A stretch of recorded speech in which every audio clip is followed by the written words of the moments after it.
నమస్తే. Welcome to 7 TV Telangana. సమాజంలో జరుగుతున్న కొన్ని సమస్యలను మీ ముందుకు తీసుకురావడమే 7 టీవీ యొక్క ముఖ్య ఉద్దేశం. ఈరోజు నేను మీ ముందుకి ఒక నిబంధన గురించి చెప్పబోతున్నాను. అదే నీట్ విద్యార్థులు ఎదుర్కొనే ఒక కఠినమైన నిబంధన గురించి మీకు చెప్పబోతున్నాను. నీట్ యూజీ 2024 పరీక్ష అయిపోయిన విషయం మనందరికీ తెలిసిందే. ఇప్పుడు కౌన్సిలింగ్ కూడా జరుగుతుంది. ఈ ఫేజ్ 1 ఆఫ్ కౌన్సిలింగ్ లో నేను తెలుసుకున్న ఒక నిబంధన గురించి మీకు చెప్పాలనుకుంటున్నాను. ఈ నిబంధనే ఒక బాండ్. ఈ బాండ్ ఎవరి మధ్య అంటే మెడికల్ కాలేజ్ ఉన్న స్టూడెంట్స్ కి మధ్యలో ఉన్న బాండ్.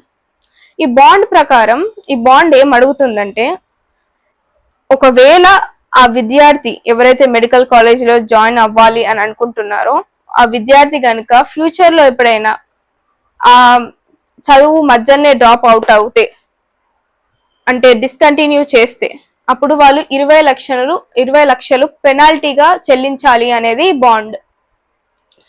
ఏ విద్యార్థి కూడా సరదాకే డ్రాప్ అవుట్ అవ్వరు. వాళ్ళకి వేరే వేరే డిఫరెంట్ రీజన్స్ ఉంటాయి. వాళ్ళ హెల్త్ ఇష్యూస్ కావచ్చు, అకాడమిక్ ప్రెషర్ తట్టుకోలేక, పర్సనల్ ప్రాబ్లమ్స్ కావచ్చు.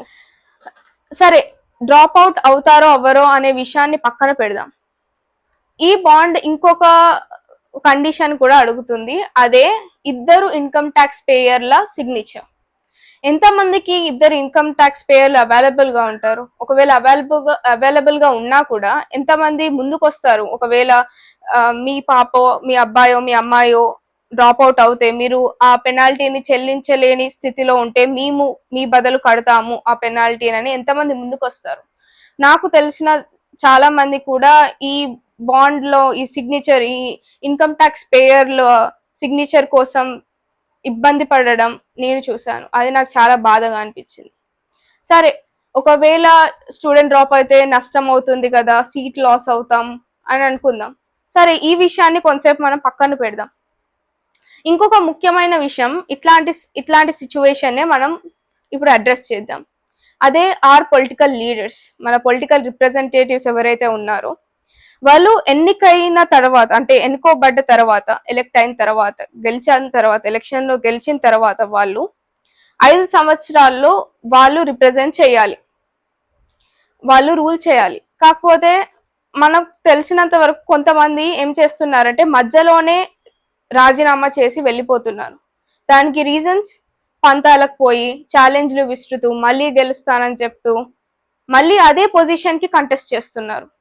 ఒకవేళ ఒక స్టూడెంట్ డ్రాప్ అయిన తర్వాత మళ్ళీ నేను నా మనసు మార్చుకున్నాను, మళ్ళీ నేను కాలేజ్ లో జాయిన్ అవుతాను అని అంటే ఒప్పుకుంటారా? ఎవరు ఒప్పుకోరు. మరి ఎందుకు ఇక్కడ పొలిటికల్ రిప్రజెంటేటివ్స్ కి ఒక రూల్? ఇలాంటి రూల్ ఎందుకు? మళ్ళీ వాళ్ళని ఎందుకు కంటెస్ట్ చేయనిస్తున్నాం మనం?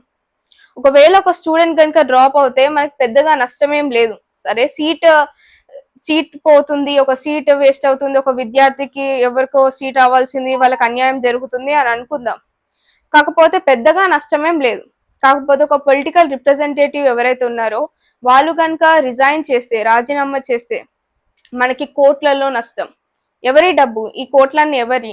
ప్రజల డబ్బు. ఇవి మన డబ్బు. ఇప్పుడు ఆ డబ్బు విషయమే కాకుండా ప్రజల సమయం నష్టం. ఎంతో గవర్నమెంట్ ఎంప్లాయీస్ వచ్చి వర్క్ చేయాలి, పోలీసులు వర్క్ చేయాలి, గవర్నమెంట్ టీచర్స్ వర్క్ చేయాలి, ఎంతో ప్రభుత్వ సిబ్బందిని ఇక్కడ యూజ్ చేయాల్సి వస్తుంది. మళ్ళీ బై ఎలక్షన్స్ కంటెస్ట్ చేయాలంటే ఎంత ఇబ్బంది అవుతుంది ప్రజలకు కానీ ప్రభుత్వ సిబ్బందికి కానీ, ఎంత ఇబ్బంది అవుతుంది. ఇది మనకి చాలా పెద్ద నష్టం. కానీ ఇక్కడ వీళ్ళకి మాత్రం ఎలాంటి పెనాల్టీ లేదు. ఒకవేళ ఈ స్టూడెంట్ కే డ్రాప్ అవుట్ అయినందుకు 20 లక్షలు, కొంతమంది ఈ 20 లక్షలే కావచ్చు, కొన్ని చోట్ల నేను విన్నాను 50 లక్షలు అన్నారు, 30 లక్షలు అన్నారు. వీళ్ళకే ఇన్ని లక్షల్లో పెనాల్టీ అయితే మరి పొలిటికల్ రిప్రజెంటేటివ్స్, ఇక్కడ ప్రజలకి నష్టం జరుగుతుంది, ఇంతమంది ప్రజలకి నష్టం జరుగుతున్నప్పుడు మరి వీళ్ళకి ఎన్ని కోట్లలో పెనాల్టీ వేయాలి? ఇది ఎంతవరకు కరెక్టో మీరే చెప్పండి. ఈ ప్రజలకి, మన పొలిటికల్ రిప్రజెంటేటివ్స్ కి ఒక న్యాయం, స్టూడెంట్స్ కి ఒక న్యాయమా? మీరే చెప్పండి.